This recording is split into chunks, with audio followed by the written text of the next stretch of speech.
Hey, my Liptons. So I wanted to come in here and do a video. And honestly, for y'all that have been here that are subscribed to me because of my superhero talk commentary and so forth, I think y'all kind of knew that I was gonna come in here and do an update on this video. So about this whole Blade fiasco because I feel like I've been covering this not like thoroughly, but like anytime little tits and bits will come out about Blade, I've made a video about it.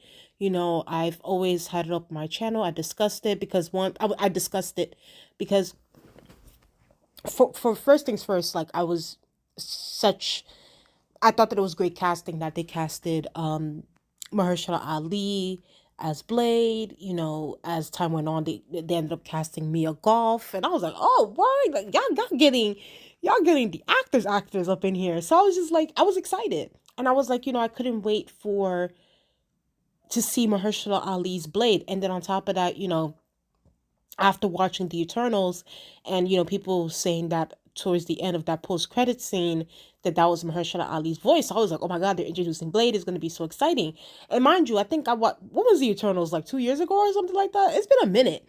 So we were told that it's under, you know is going through production, is going through so many things, and then little by little leaks started coming out that there was issues behind the scenes. Mahershala Ali wasn't too happy about the script. Like, he was just like, what is this? Like, I wanted something more of substance, and they ended up changing it and so forth. And I was like, okay, if Mahershala Ali is saying that the script is not giving, then obviously from someone that is a two-time Oscar winner, I would think, of course they should take his advice. He knows something about, amazing scripts and amazing writing. So, and I was and choosing great scripts at that as well.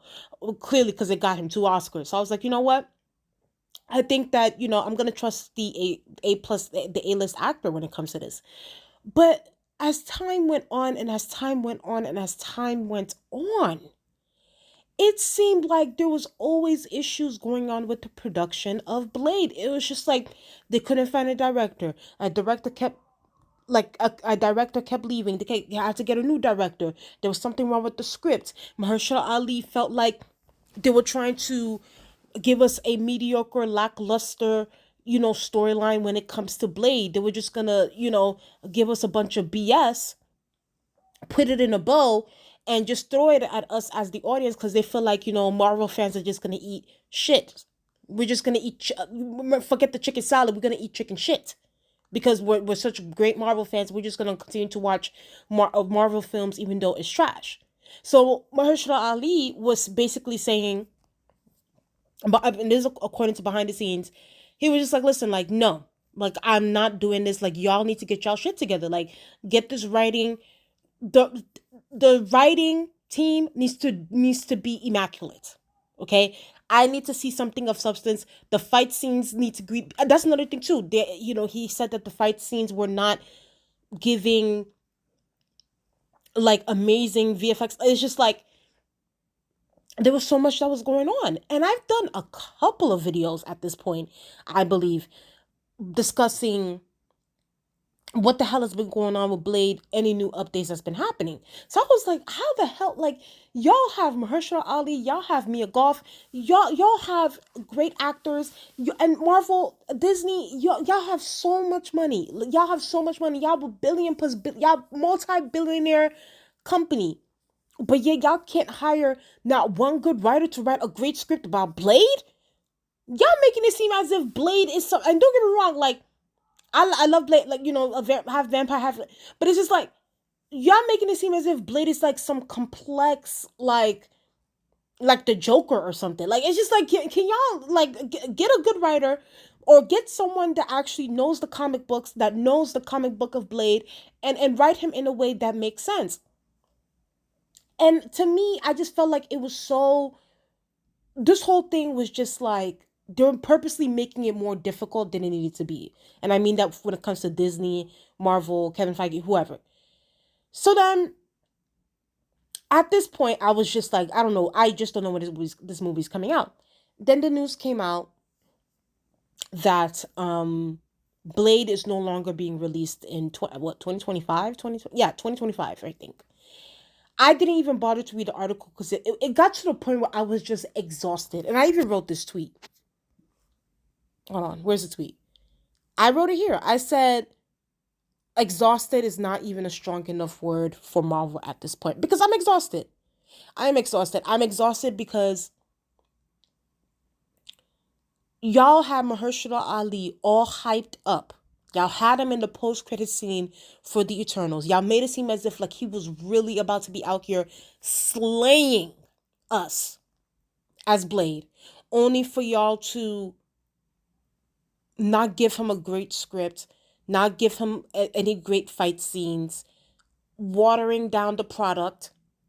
And he had to advocate for himself, not just for himself, but for his peers, his co-actors, his co-actresses, the people. But he's like, listen, like, y'all need to do, I'm not feeling this. I'm not feeling this. I'm just not about to serve the audience bullcrap and have us be dragged for days. And it's just like, y'all couldn't, y'all have so much money. Y'all couldn't find some, like, I don't, hell, find a writer. Find some, I don't know, I was about to say some Game of Thrones writers, but I'm like, nah, don't do that, because Game of Thrones, the way they had some Game of Thrones was crazy. But like, or even like a super fan. I'm gonna be honest with y'all, like, I think at this point fans can do this stuff better than the higher ups, the executives, because clearly the executives don't know what the hell they're doing. Kevin Feige used to be a super fan, but at this point I don't even know what the hell Kevin Feige is doing, because it's like, you know, you claim to be a super fan, but yet some of the things that you have been serving us, what you've been giving us, has been bullshit. It's been bullshit. And to me, I just feel like, you know, y'all have a two-time Oscar winner, Mahershala Ali. Y'all had Mia Goth on your team. At this point, if I was Mahershala Ali, and I know he's disappointed. I actually think he's probably hurt by this, because it's just like, this is like one of the opportunities of a lifetime. And for the executives, for the higher ups to mess this up the way that they did, I know he's upset.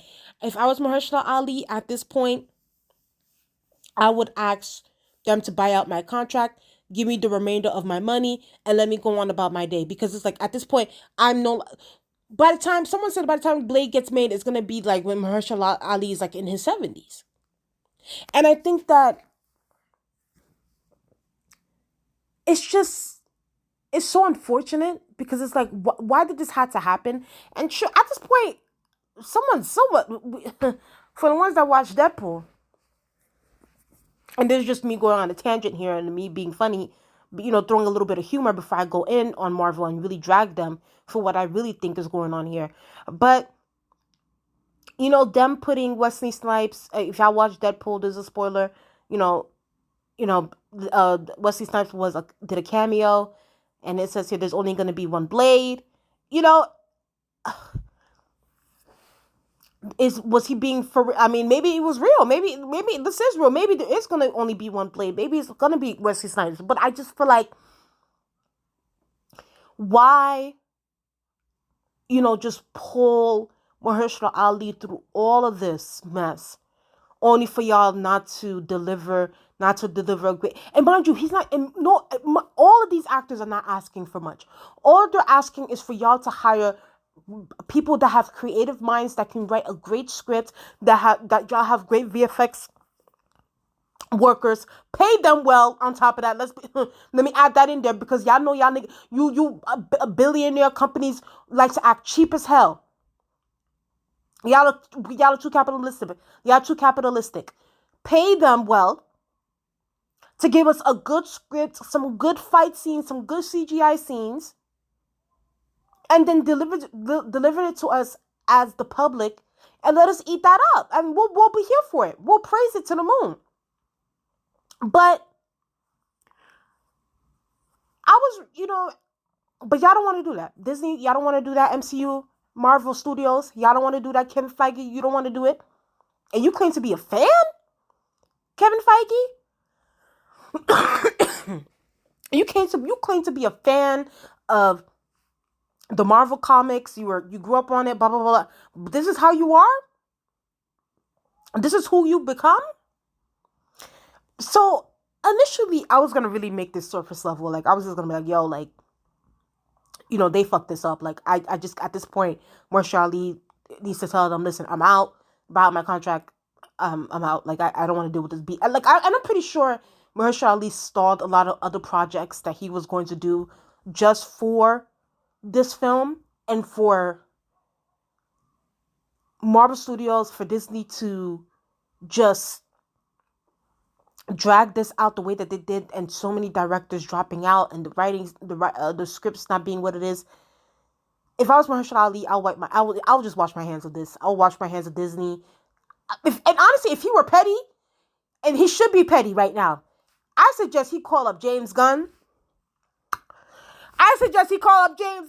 Honey, and say, listen, I see what you're doing over there with Penguin, and you I see what you're trying to do.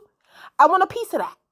I want a piece of that. And if I was saying I would do the same thing. But I tell Disney, buy me out of my contract, I'm going to the DCEU. Are you serious? But I was going to keep it at that. But then I saw this tweet. And then I tend to agree with it. This person said, shout out to this person.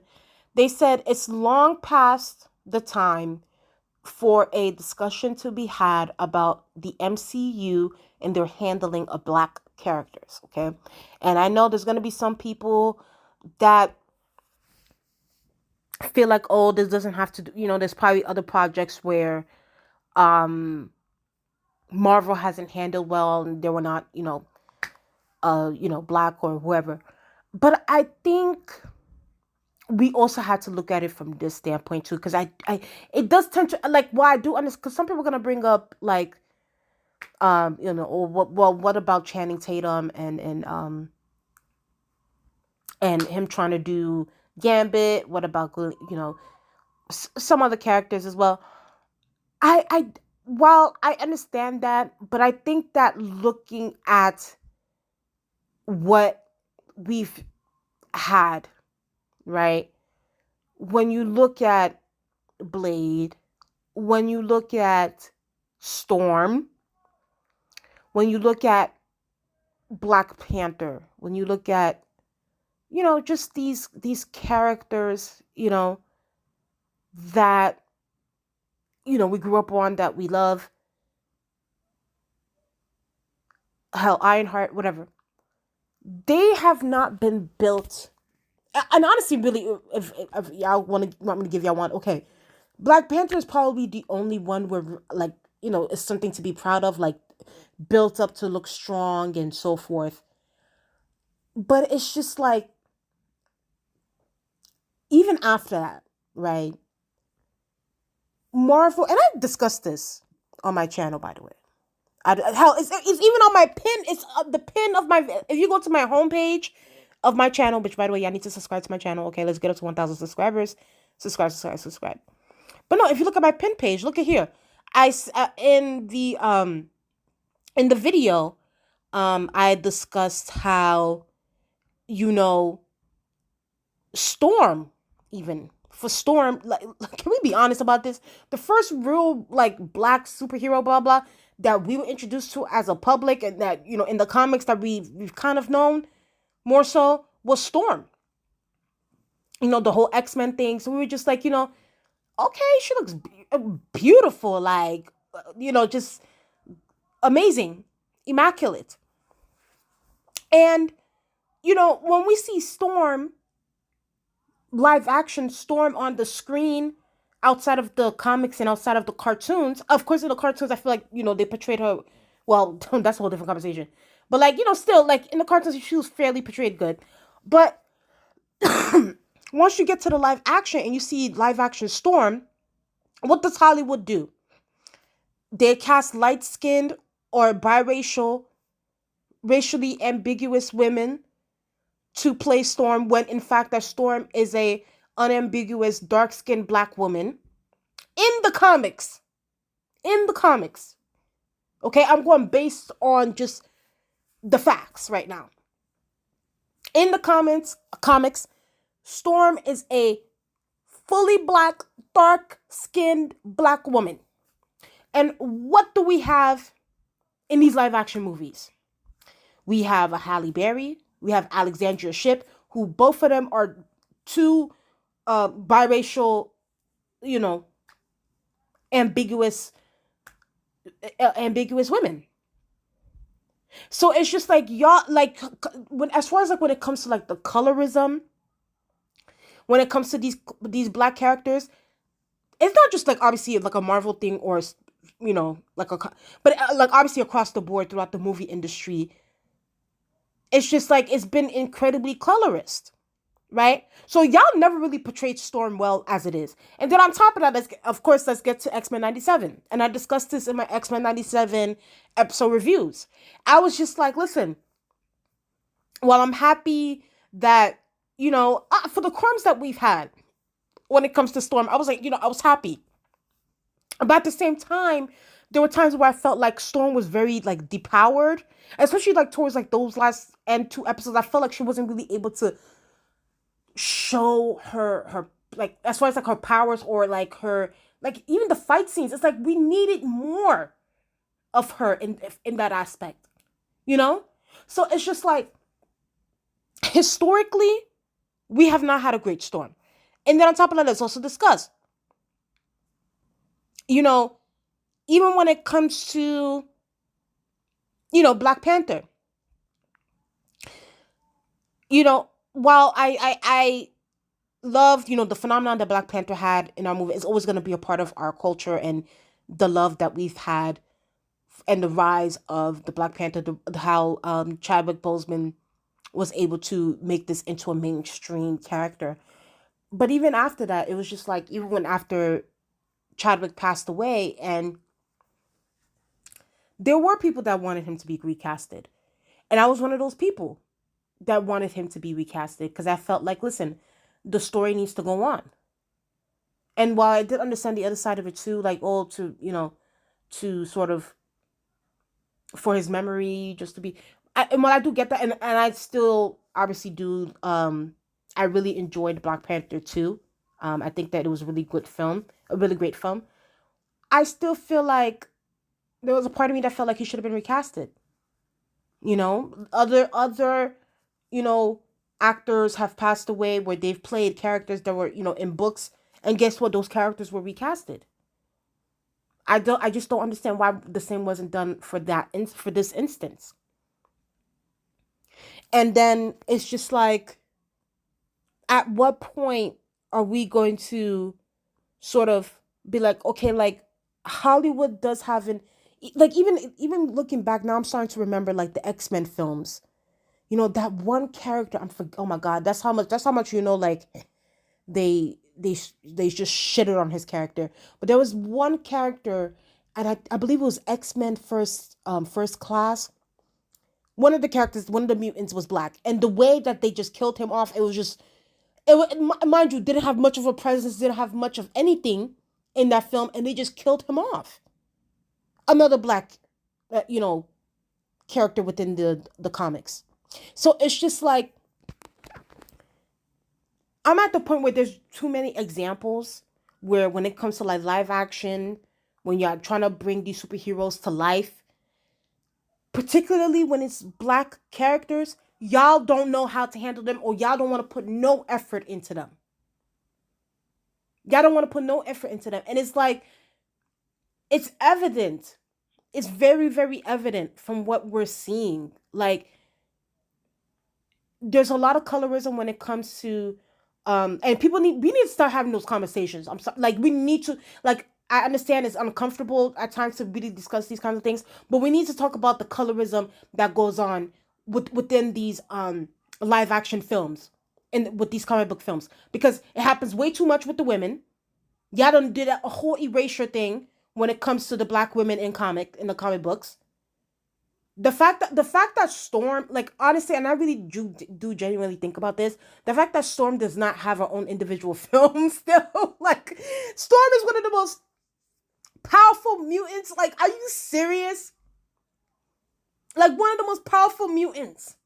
Y'all out here bigging up freaking Wolverine. Oh my god, I'm about to have the Wolverine stands come for me.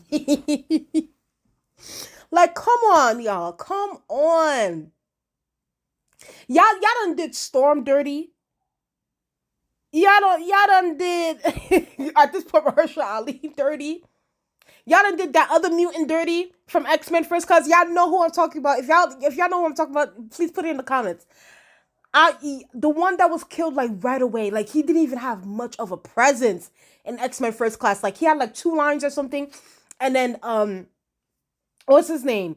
The villain that killed Magneto's parents ended up killing him. Like I was just like, what the hell? That was so quick. It just happened so fast. It's just like at this point, it's honestly getting to the point where, and I don't know if y'all still, I think they're still coming up with the Ironheart series or whatever. I don't, and we're gonna be honest too, because y'all know some of y'all about to come in here. Oh, but what about what is Samuel L. Jackson's character's name? Nick. What's his name? Let me look it up right now. Y'all about to be like, oh, but what about Nick? Whatever his name is. Hold on, let me find it. Let me look it up. Oh my god, I'm forgetting his name. But no, but even with Samuel L. Jackson's character from the Avengers, they low key kind of bastardized him too in the Captain Marvel movie about how he lost his eye. Because when they, I'm sorry, the Captain Marvel movie, like, and ooh, I know my girls are gonna get upset with me, but like, listen, like, Captain Marvel is just, I don't know, maybe she's just a bore in the comics as well, because I don't know, I don't see it for Captain Marvel. She's just too boring for me. It's stiff. Like I don't know if Brie Larson is like that, like as far as like her acting wise, but she's just, I don't know. She's too stiff as an actress. Let me see. Nick Fury, yes. If we're gonna be honest, Nick Fury was low-key bastardized too in the Captain Marvel, that first Captain Marvel movie, where like, you know, because we wanted to know how like his eye is the way it was, and then when they showed how it happened, it was so corny. Like, it was so stupid and corny. Like, with that whole, like, cat scratch. Like, y'all see what I be talking about? Y'all need to see what I'm be talking about. Like, they don't be doing the black characters right. I'm sorry, y'all. Like, I know y'all want to be... Like, they don't know how to do black characters. And honestly, I think it does need to come to a point where they need to have, you know... Like, the same way they've had... Ryan Coogler to do Black Panther. I think the same needs to be with this whole Blade thing. Get someone who's black, who read the comics, who's diehard fan. Get him or her to come up in there and write a script and direct the film to the best of their abilities. Because I think that, like, if y'all keep going to like these, you know, top capitalistic executives, all they see is a gold mine when they see Marvel. They're not gonna have the best intentions. All they're gonna do is like, okay, well, let's just give them chicken shit. Let's put it in a bowl and let's serve it to them because they love Marvel anyway. We're just gonna eat whatever they serve us. And I think that and I actually think that's dangerous territory. Excuse me. I actually think that's dangerous territory for the MCU to go to. Like, hey, like, we're just gonna continue to buy whatever they service, even though it's crap. Because from what I'm hearing, and I haven't watched it yet. I think I'm gonna watch it. I'm gonna put up reviews on my channel. But you know, a lot of people are saying that Penguin series is really good. They're saying that the Penguin series is good. They say that they love it. A lot of people are raving about it. I'm gonna go check it out. And I think that James Gunn going to the DC side, I actually think it was great. To me, in the beginning, I'm not going to lie, in the beginning, I was like, oh, this traitor, how could he? But now, the more I think about it, the more I'm like, you know what? I'm happy that this happened because it's like Marvel needs to be on their toes. They need to be on their toes. They need genuine competition. So if James Gunn, him going over to the DC, and mind you, giving us good movies and good TV shows, oh, Marvel's gonna feel the heat. Kevin Feige and them, they're going to feel the heat, and they're gonna make sure that they go back. They look at themselves in the mirror and say, okay, what are we doing wrong, and how can we rectify this? How can we remedy this? So I do hope Mahershala Ali is like, listen, take me out of my contract. I'm out. I do hope that is the case. I do hope DC, James Gunn and them, they keep giving us great content. I'm gonna go check out Penguin. I'm gonna go see what it's giving. I heard a lot of people love it. I hope DC does well, and I want it to do well. Not just because like I have my own personal vendetta against Marvel right now, but I do think that it's best to have different options of entertainment, especially when it comes to comic book films. So I want DC to do well because I think that, Marvel is just like, they have such a strong hold. But I think that stronghold is kind of fading away because people are just getting tired of the BS that they've been doing. But I think, I just hope that DC does well when it comes to their new direction and so forth. But overall, I just feel like there needs to be a genuine conversation about how Marvel has not done justice to their black characters overall. Storm, Blade, hell, Black Panther, Nick Fury, they have not done well when it comes to them. And it's about high time that we have those conversations. It's about high time that, we get people in these spaces where they know what they're doing and they know how to handle black characters. And at this point, it's also just like, if y'all are not gonna handle these black characters right, if y'all are not gonna do justice to them, then don't put them, at this point, don't even put them in the film. I'd rather y'all not put them in the film or not include them in anything at all than for y'all to put them in the film and like completely fuck up their characters. Like from head to toe, like from like the casting wise, dialogue wise, powers wise. I'd rather y'all just not include them at all than to include them and just bastardize what their character is, what their powers are supposed to be. That's just my own personal opinion. So yeah, like I don't know. I don't know. Marvel, for me personally, I'm like I said, exhausted is not even the word for what I have right now for Marvel right now. It's just like tired. Anyway, y'all. Yeah, guys, tell me what y'all guys think in the comment section below. How do you guys feel about this news? How you guys feel about this whole Blade situation going on and that is no longer in production? Please tell me what you guys think in the comment section below. Please like, comment, and subscribe to the channel. Let's get up to 1,000 subscribers, and I'll talk to you guys later. Bye.